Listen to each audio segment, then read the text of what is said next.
बच्चों, इस सेशन में हम लोग मैट्रिक्स का एक एप्लीकेशन और सीखेंगे। इसकी हेल्प से हम लोग सिस्टम ऑफ लीनियर इक्वेशंस को सॉल्व करना सीखेंगे using inverse of a matrix. इसको कहते हैं अवयवों के व्युत्क्रम द्वारा रैखिक समीकरणों के निकाय का हल। रैखिक समीकरण के निकाय का मतलब है system of linear equation when we have more than one equation. Here we have 3 linear equation. 3 रैखिक समीकरण है, आप देख सकते हैं। ये फर्स्ट है, ये सेकंड है और ये थर्ड है। 3 इक्वेशन है और हमारे पास 3 अननोन्स हैं, वेरिएबल x, y और z। आपने पिछले क्लासेस में पढ़ा होगा, जब आपको 2 साइमल्टेनियस इक्वेशंस में 2 लीनियर इक्वेशन थी तो आपके 2 अननोन्स थे x, y, यहाँ पे 3 है, इनको हम सिस्टम ऑफ लीनियर इक्वेशन कहते हैं। अब हम इस तीनों इक्वेशन के लीनियर इक्वेशन के सिस्टम को हम 3 मैट्रिक्स के फॉर्म में देखिए कैसे हम लोग एक्सप्रेस कर सकते हैं। 3 मैट्रिक्स हैं A, X और B। अब यहाँ पे A क्या है, x, y, z के कोफिशिएंट्स हैं। तो फर्स्ट रो जो हमारी बनेगी, फर्स्ट इक्वेशन के x, y, z के कोफिशिएंट होंगे, ये होगा A1, B1, C1। इसी तरह से दूसरी रो क्या बनेगी, A2, B2 और C2। तीसरी वाली A3, B3 और C3। ये हमारी मैट्रिक्स A बनी। X क्या होगी, X मैट्रिक्स बच्चों होगी 3x1 की एक मैट्रिक्स होगी जो कि वेरिएबल्स हैं जिनकी वैल्यू हमें निकालनी है, x, y, z। आप देख सकते हैं ये 3x1 की मैट्रिक्स है। और B मैट्रिक्स है ये नोन वैल्यू जो इधर यहाँ पे जो वैल्यू दी है D1, D2 और D3। तो D1 मैट्रिक्स B थी, D1, D2 और D3। ये देखिए राइट हैंड साइड की जो वैल्यूज होती हैं इस तरह से। तो इसको हम, ये 3 मैट्रिक्स हैं, इसका मतलब ये सिस्टम ऑफ लीनियर इक्वेशन को हम एक मैट्रिक्स फॉर्म में रिप्रेजेंट कर सकते हैं। मतलब इसको हम ऐसे लिखेंगे, A, X और B क्या है, आप देखिए X की वैल्यू हमें निकालनी, मैट्रिक्स X की वैल्यू मतलब 3 अननोन वेरिएबल्स हैं, उनकी वैल्यू हमको निकालनी है। तो AX is equals to B का बच्चों क्या मतलब हुआ, मैट्रिक्स A की वैल्यू, मैट्रिक्स A है A1, B1, C1, A2, B2, C2 and A3, B3, C3। इस मैट्रिक्स का मल्टीप्लिकेशन किसके साथ है, मैट्रिक्स X के साथ है, X, Y, Z। And this matrix is equal to B। B भी एक 3x1 की मैट्रिक्स है, D1, D2 और D3। तो हम मैट्रिक्स के इनवर्स का यूज करके हम कोई भी, हमको 3 लीनियर इक्वेशन होंगी, उनको हम AX प्लस B के फॉर्म में लिखेंगे। मतलब कि जहाँ पे ये A होगा, X, Y, Z के कोफिशिएंट्स, मैट्रिक्स B में हमारे ये अननोन्स होंगे X, Y, Z, और मैट्रिक्स X में और मैट्रिक्स B में जो राइट हैंड साइड में जो इनकी वैल्यूज होती हैं ये होंगी। इस तरह से हम मैट्रिक्स फॉर्म में लिख के फिर हम इस X की वैल्यू को निकालेंगे। अब कैसे निकालेंगे, देखिए हमारे 2 तरह के केसेस होते हैं। पहला, अगर कोई मैट्रिक्स A नॉन सिंगुलर को क्या कहते हैं बच्चों, व्युत्क्रमणीय आव्यूह। मतलब व्युत्क्रमणीय आव्यूह कौन सा होता है, जिसके डिटर्मिनेंट की वैल्यू नॉन जीरो हो। इसका मतलब है कोई भी नॉन सिंगुलर मैट्रिक्स है, अव्युत्क्रमणीय है, तो उसका इनवर्स एग्जिस्ट करेगा इस मैट्रिक्स का। तो अब इसमें कुछ ऑपरेशंस जो हम लोग पहले भी सीख चुके हैं, जैसे कि हमने इसमें दोनों तरफ हम A इनवर्स से मल्टीप्लाई करेंगे, A inverse into AX is equals to A inverse B। अब ये A इनवर्स A को हम ब्रैकेट में कर सकते हैं, इसको हम कौन सा लॉ कहते हैं, एसोसिएटिव लॉ, साहचर्य नियम। इन दोनों को हमने एक साथ रखा और A इनवर्स B RHS में है।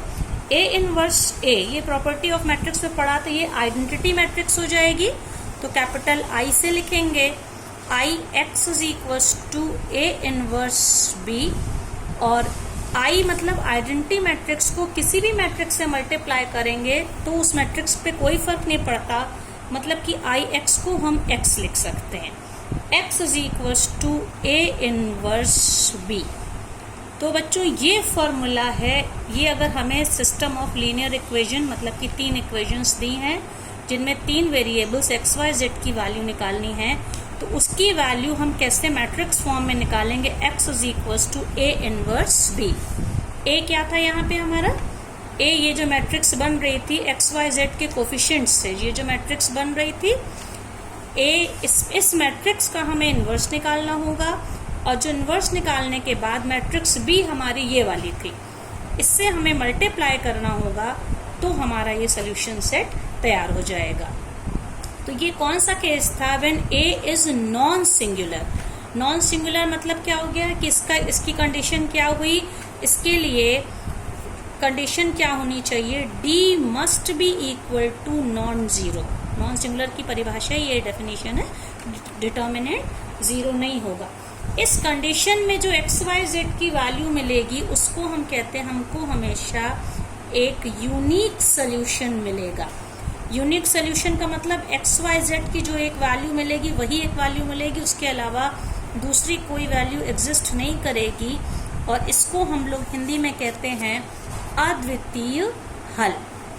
तो ये पहला केस कौन सा था, किसी भी सिस्टम ऑफ लीनियर इक्वेशन को सॉल्व करने का, इसके डिटर्मिनेंट ए की वैल्यू अगर नॉन जीरो है, that is non singular matrix है, तब हमें यूनिक सोल्यूशन मिलेगा यूजिंग इनवर्स ऑफ ए।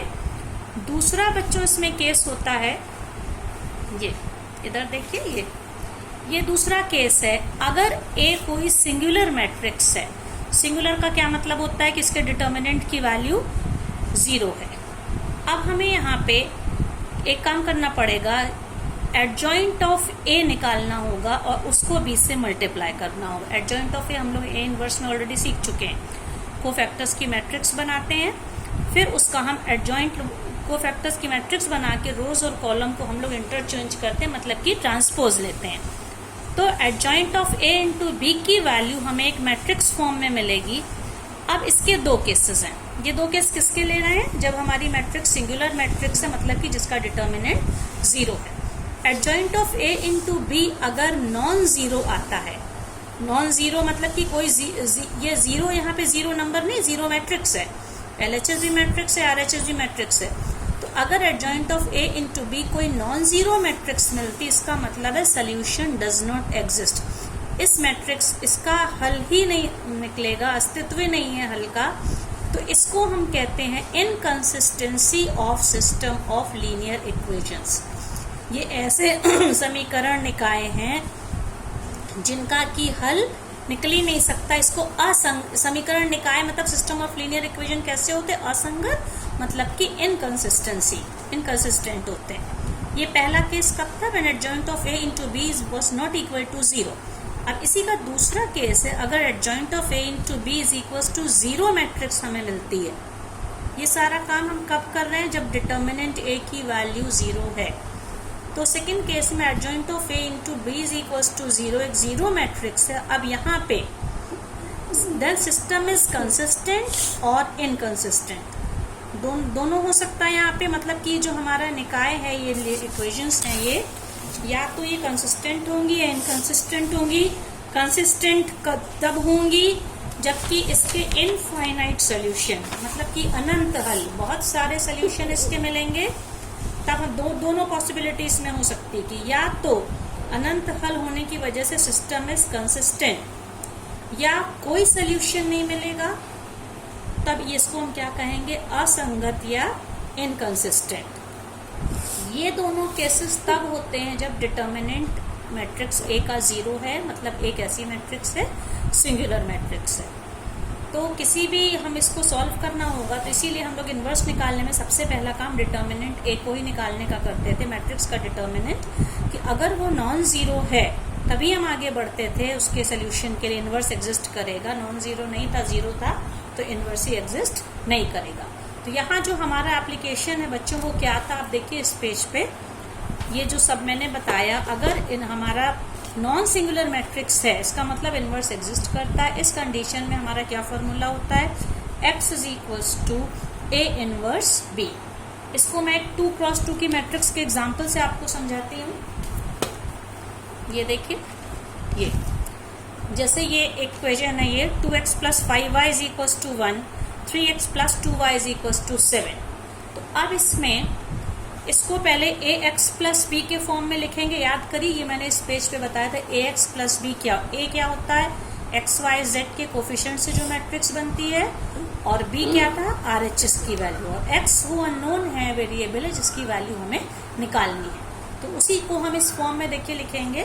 तो ax = b इस फॉर्म में लिखेंगे। a यहाँ पे क्या है बच्चों, एक 2 × 2 की मैट्रिक्स होगी जिस x और y के कोफिशिएंट फर्स्ट रो के 2, 5 और सेकेंड रो 3 है और 2। ये A मैट्रिक्स हो गई। मैट्रिक्स X क्या होगी, small x small y, AX, और B क्या होता है, ये वाला नंबर है जिसको कहेंगे 1, 7। अब सबसे पहला काम इसमें क्या करना है, हमें देखना है कि सॉल्यूशन एग्जिस्ट करता है कि नहीं करता है। तो इसमें डिटर्मिनेंट ऑफ A क्या होगा,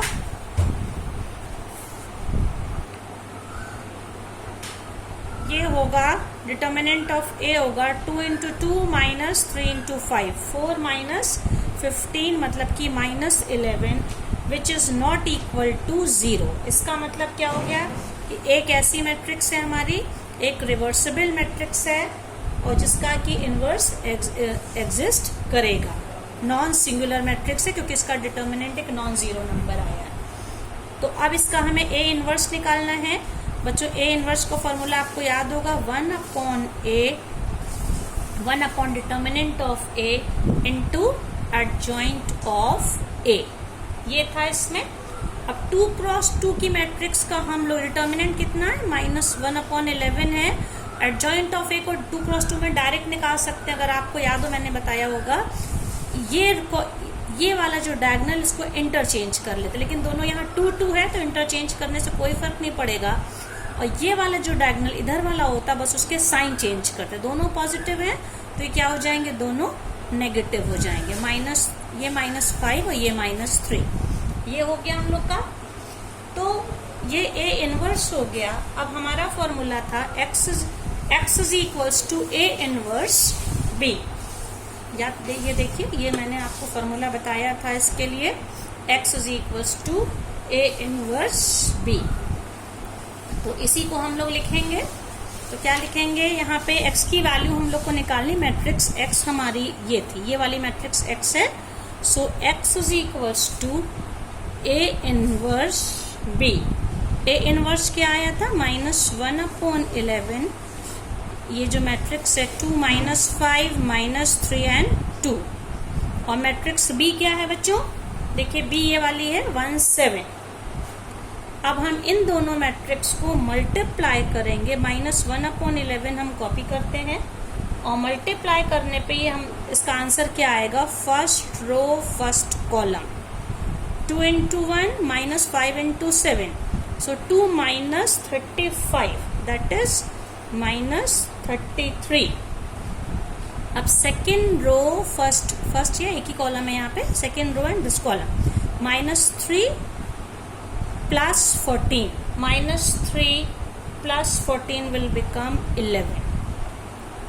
तो -1/11 देखो बच्चों बाहर है, इससे -1/11 से मल्टीप्लाई करेंगे, माइनस ये प्लस हो जाएगा, 33/11 क्या हो जाएगा, 3, और 11/11 -1। तो हमारा सोल्यूशन आ गया ये 3/-1। तो इसमें ये वाली मैट्रिक्स x क्या मानी थी हमने, xy, इसका मतलब क्या हो गया, x की वैल्यू क्या हो गई 3 और y की वैल्यू हो गई -1। आप इन वैल्यू को रख के इन इक्वेशंस को चेक कर सकते हैं कि ये ठीक है कि नहीं।